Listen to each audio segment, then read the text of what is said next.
मधुर मुरली को ठाकुर जी अपने अधर पर धारण करते हैं। मैंने कथाओं में बताया ठाकुर जी के 3 स्वरूप हैं। एक हैं वंशीधारी, एक हैं मुरली मनोहर और एक हैं वेणुगोपाल। वेणु, वंशी और मुरली, ये 3 कैटेगरी हैं वंशी की भी। सबसे पहले ठाकुर जी का दर्शन जो होता है वो कैसे होगा? वंशीधारी।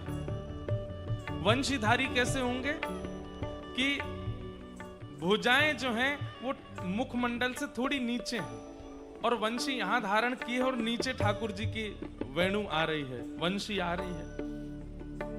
और बिल्कुल अधर के बगल में ही दोनों हस्त कमल हैं, ये मुरली मनोहर है।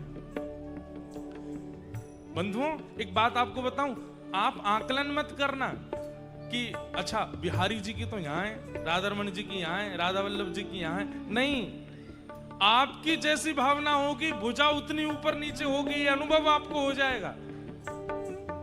अगर आप प्रारंभिक स्थिति में हैं तो आपको वंशीधारी दिखेंगे, भुजा नीचे हैं और मुरली ऊपर।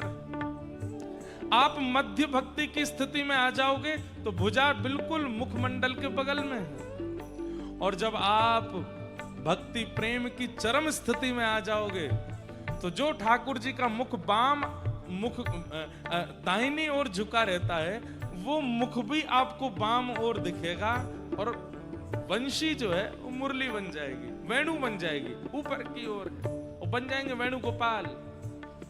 मुरली मनोहर, वंशी मनोहर और वेणुगोपाल, ये 3 स्वरूप हैं ठाकुर जी के। सब ठाकुर जी वंशीधारी हैं, सब मुरली मनोहर हैं, सब वेणुगोपाल हैं। हमारी स्थिति पर निर्भर करता है कि ठाकुर जी कौन से बने। अपनी स्थिति परखने का यह भी एक भाव है। ठाकुर जी की भुजा का दर्शन करो, कितनी ऊपर, कितनी नीचे, कितनी मध्य में है। अगर वहां में नेक नेक अनुभव है रहे हो है ऊपर नीचे को, होगा ही होगा ही होगा, निश्चित होगा। नीचे है तो अभी प्रारंभ है, मध्य में है तो अभी मध्यस्थ हो, और भुजा ऊपर है तो या को मतलब है अब प्रेम की स्थिति में पहुंच चुके।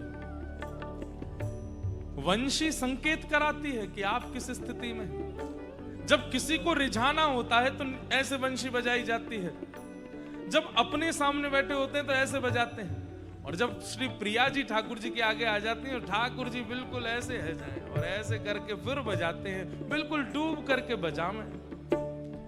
आप सामान्य हो, रसिक हो कि प्रेमी हो, ये ठाकुर जी की वेणु की स्थिति से आपको अनुभव हो सकता है।